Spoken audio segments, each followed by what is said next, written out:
until I left all my life, together with that of my wife, until I left office, schooling, officer, and until I left office in the year 2000, I never had a foreign account. Never.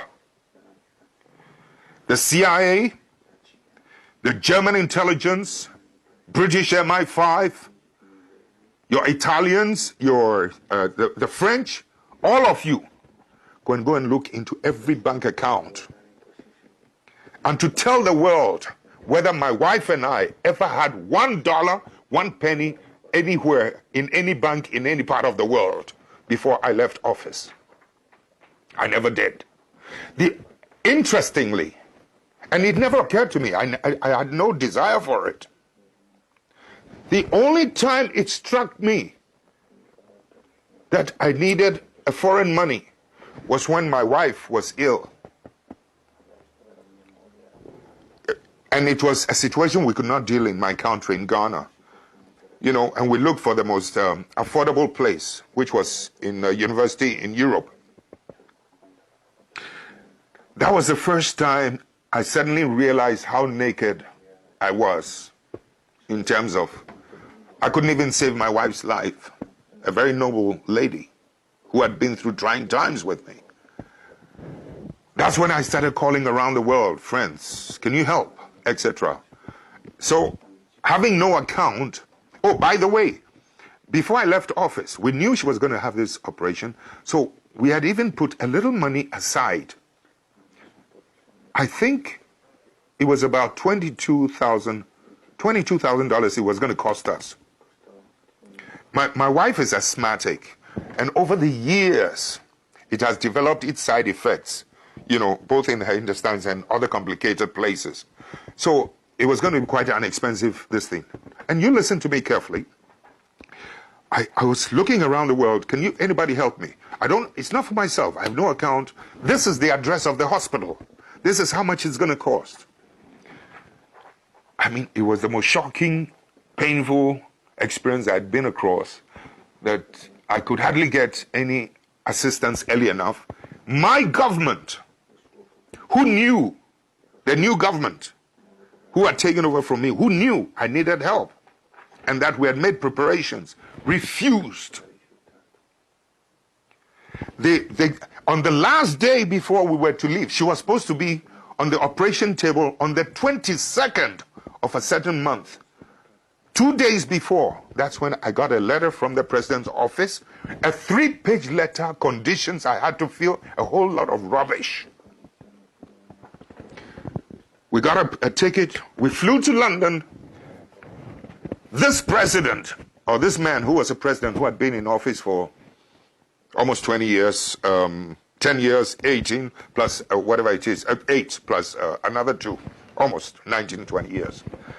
I had no dollar account anywhere, and I had to stop in London to borrow money from someone so that I could go and do my wife's operation. You listen to me carefully. About 8,000, you know, to take care of her needs, etc., into the hotel. 22,000 it was going to cost us, either dollars or euro. I think it was dollars, into the hospital. When the operation, after a while, I had to leave and go back to Ghana and left her. Here's the shocking part of it. After the operation was done, on borrowed money, people don't believe it, but it's true. On borrowed money, when the operation was done, she was discharged into the hotel so that she could be brought in once in a while, you know, for checkup, a review. Can you believe that when the driver of the embassy under the new government informed the ambassador that I have to take Mrs. Rawlings, you know, for a review, the ambassador said no. In Switzerland, the Ghanaian ambassador, it happened in Switzerland, said no. The driver was so shocked, he put the embassy car key on the table, went and used his own personal car to go and drive my wife to the hospital for the review. This is the kind of vicious petty-mindedness that you can sometimes run in parts of the world in terms of my relationship with this character that, you know, your Western powers or the Western powers have promoted, and they are trying to sanitize his image as if he's the cleanest, finest head of state in Africa. It's absolute rubbish. He's a criminal.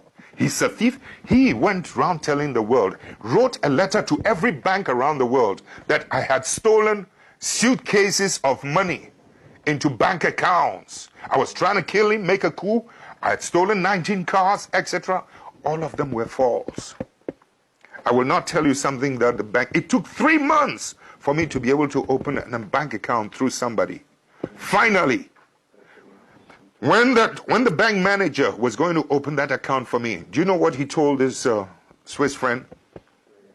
You can come and do it. Every day he goes there. Is it open? Is it open? Is it open? Finally, after 3 months, the man told my friend that he is one of the few African heads of state who does not own a foreign account. You can now come and open the account for him. I mean, the point I'm trying to make is, look at the difficulty I had from my own government, from outside. But then the other side of it is that to be so mean that not even the driver could send my wife for a review. That ambassador, for being so, he was so mean, the government withdrew every protocol facility as a former head of state. I have to carry my own suitcases, never mind. They even tried to get Swissair not to give me protocol. And Swissair told them, hey, you don't do that. They tried to campaign with other governments. Don't give this man protocol facility, etc. And yet, I'm supposed to have been the man who turned the situation round in Ghana, in West Africa. You know, so in effect, what I'm trying to say is that we've had a pretty rough time, but the more you show hatred towards your opposition, sometimes towards us, the more you get promoted in some parts of the world. It's not healthy. I mean, we must begin to stop treating oppositions and ourselves as enemies.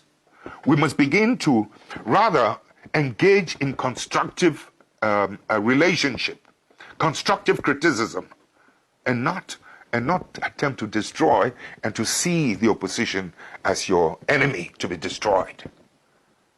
I mean, factories that we don't have time. 2 hours, 1 hour is not enough. 30 minutes is not enough for you and I. I need 9 hours. I need 8 hours to wake you up in Italy, in Europe, to the problems we're going through in Africa. I don't have to tell you. Listen, when I was in office as an Air Force pilot,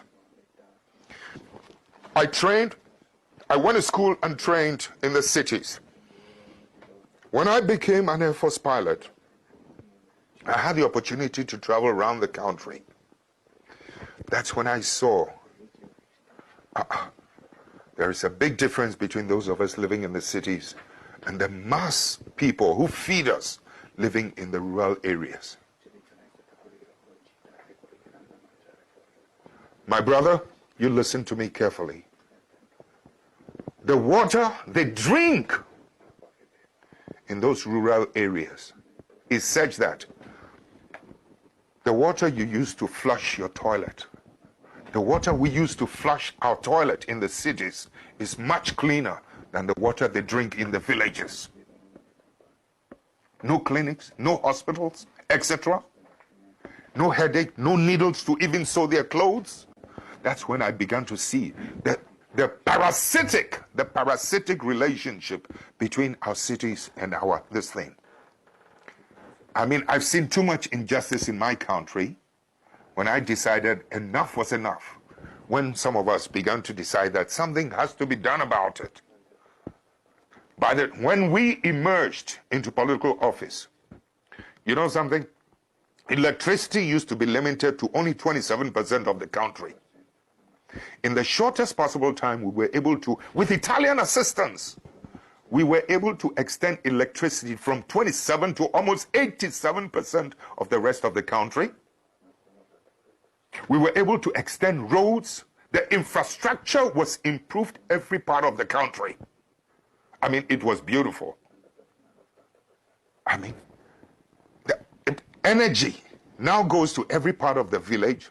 Children can now go to school and can learn at night, so that my children living in the city will not have an advantage over that child in the village.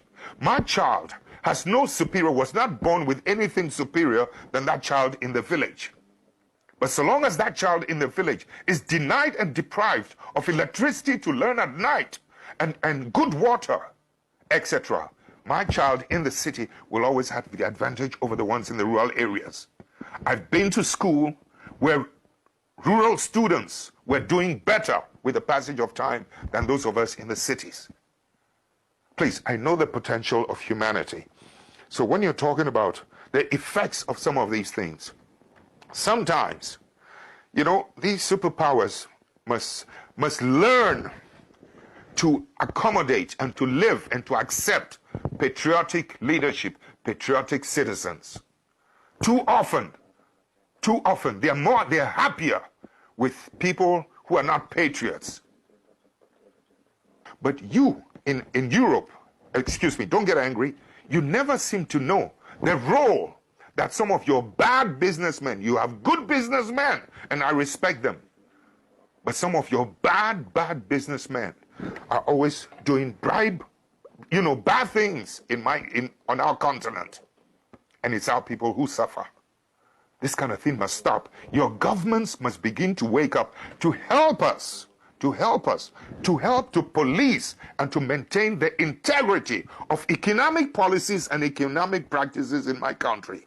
Your country must help us to protect the judiciary in my country. Your country must help us to police and to monitor and to protect the political integrity in our continent.